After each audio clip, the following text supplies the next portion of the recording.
Hey guys, Buckskin Dave here. Get you a cup of coffee and I'll let you know what I've been doing for most of the summer. Some of you folks that are out west know that we've had a lot longer, a lot hotter summer this year. Which, I mean, that's okay. But, I mean, it was hot. My cheatgrass didn't even grow. Okay, I was looking forward to spraying it and trying to kill some of it off. And I haven't posted because I've been busy getting firewood and pumping septic tanks and putting up gutters and all that summer stuff that I'm trying to get done. But one of the things that happened that has really sparked my interest in getting back and shooting this big 50 is a mold, a bullet mold that I've been waiting for finally came in. And it creates, well, with my mixture, it's been creating between the 512 and 514 grain bullet. It has a flat top and has 1, 2, 3, 4 grease grooves. I'm weighing it here now. It's been lubed, so it's like a 516. But I have been pouring bullets that are a couple of grains deviation. I loaded up some bullets. I had to shoot some because I didn't have any empty brass. I loaded up some bullets with it, and it's running those out with a duplex load of Varget and black powder, and it's running them out at 13, 12, 13, 15 feet per second, which is the velocity that this rifle likes. So probably today I'm going to work on it. We did have a weather change, and it's in the 30s out there now. Hasn't decided whether it's going to rain or not again. First snow in the mountains, and this cool weather will probably go away, and we'll get a little warmer weather here before anything goes really south as far as cold. But it's kind of welcome over that hot weather. Anyway, stick with me. Let's try some accuracy tests with this, and then we'll shoot it at 100 yards, and we'll see how this bullet's going to perform. I'm thinking this is going to be the right weight for this rifle and the right velocity. And you know, I know a lot of you dyed-in-the-wool black powder guys kind of scoffing at the duplex load. According to Ned Roberts, back in the day when they came up with smokeless, they found that the duplex load, as compared to all smokeless or all black powder, was a touch more accurate. And I'm finding the same thing. And it does leave the barrel a little cleaner, so you get a few more shots before you gotta swab the bore. That's not my concern for a hunting rifle, because I'm only going to fire a couple of shots probably at a time anyway. So, but accuracy is my concern. So let's see how accurate these are going to be. So let's give this thing a try. I'm just going to shoot it here at 25 yards and see what it'll do close up first. Then we'll go from there.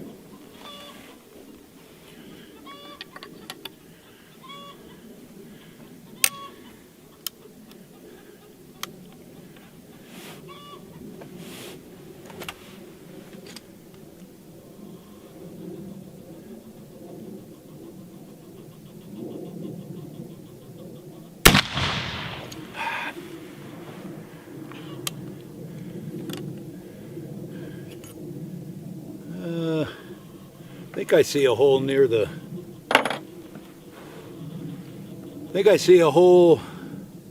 near the center of the target, but we're kind of looking for a group anyway, so let's see what we got going on here.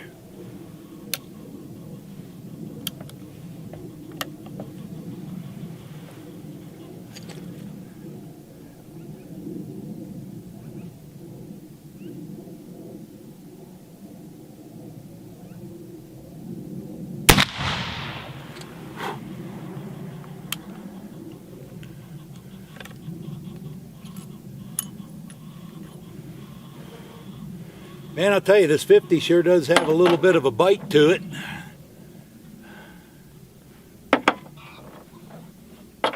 Let's shoot one more.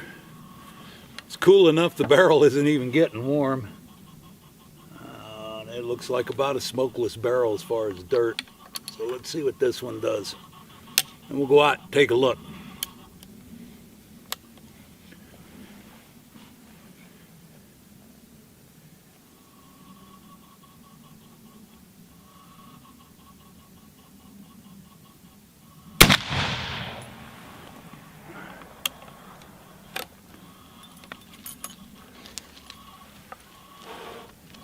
All right, let's go see how we did.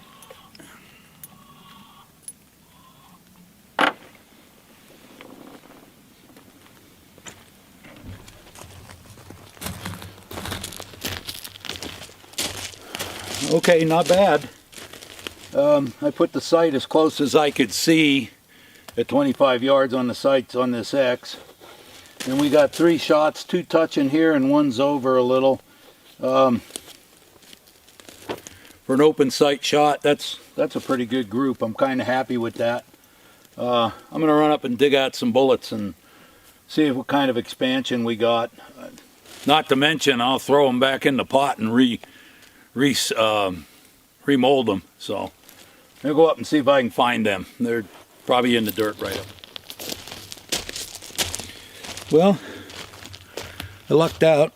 I found all 3 of them, and I got some other bullets from previous shooting. Anyway, these guys,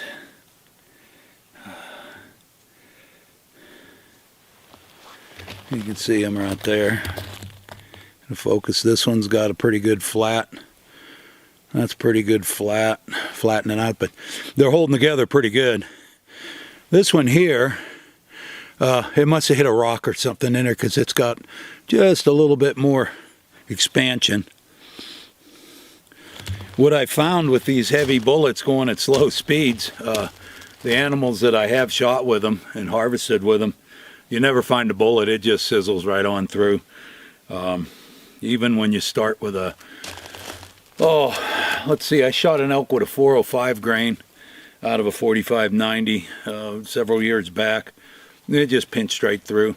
What's nice about these bullets is usually, unless they hit a bone or something, they'll go through without too much expansion. And what I like about them is it doesn't have that hydrous shock blast that bloodshots 6-8 inches of meat all the way around the hole. These kind of just go through, and almost like somebody stuck a piece of re-rod through them. So anyway, first accuracy test I'm happy with. Let's go back in the shop and weigh these and just see how much difference they are in weight.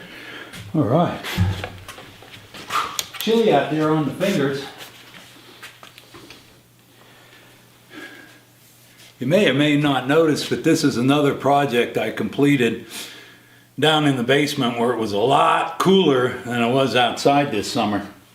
And it still needs a trip to the smoker, but we'll get that done here pretty soon. Anyway, let's check these. So here's one that's not too mashed. It weighs 505.9. So 506 grains. Here's another one that's mashed a little more. 512. It's almost retained its original amount of weight. This is the one that hit the rock or hit something hard in the ground and flattened out a little. 508. Well, 508.8, so almost 509 grains. Man, that's pretty good. Anyway, I think I have one more. Let's try it at 100 yards. See if I can hit something with that last bullet, and then I'll have to reload some more. I'll have some empty brass. Okay, let's try this one off the Idaho shooting bench. I've got a 100-yard gong out there. You all know where it's at. Teaspoon, here. Teaspoon.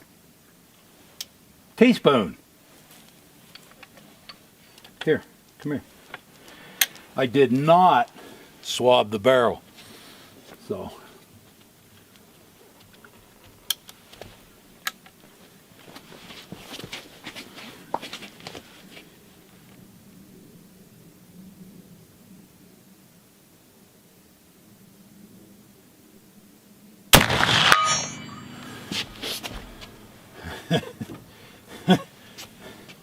I hate to tell you this, guys.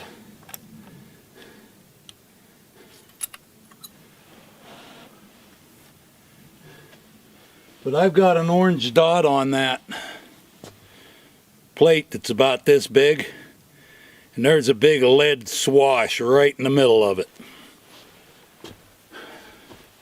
I always thought that 515 grain bullet would do the trick in this rifle at 1,300 feet a second. And now we're going to do a little more shooting, but I think that's the ticket. So anyway, I'm going to go back in the shop. Even with this jacket on, it's a tad chilly on the fingers here. So we're going to go back in. So that's the target right there. You can see the orange. I can't see it very well in the camera. I can barely see the swatch in the middle. But probably on your computer screens, you're going to be able to see that lead swatch right in the center there. So, okay, here we are. I don't have a fire in the shop yet, but it did stay warm from yesterday in here. Warm enough anyway. So, yeah, I'm really liking this bullet. One of the other projects I got rolling here that I'm going to include you guys in on as we go is I've got another. Even in today's market, I did actually come up with another Sharps Action. It's an Italian one. And the reason why I grabbed it up is when I built this rifle, I bought two barrels. So I have another 50 caliber barrel. It's actually a 51 caliber barrel. And so as some funds come in, I will be getting some more parts. I mean, right now I'm in this thing almost $1,000 just for the barrel and the action, which is good. I'm gonna have to look for some wood and some of the smaller parts and some sights, and we're gonna build this too. So if you stick with the channel, I know I haven't posted in a while, but we're back in sync again. So if you stick with the channel, you'll be part of this build. Anyway, that's all I got for you this time. I'm Buckskin Dave. Have another cup of coffee and watch it again if you want. And we'll see you next time. Bye-bye.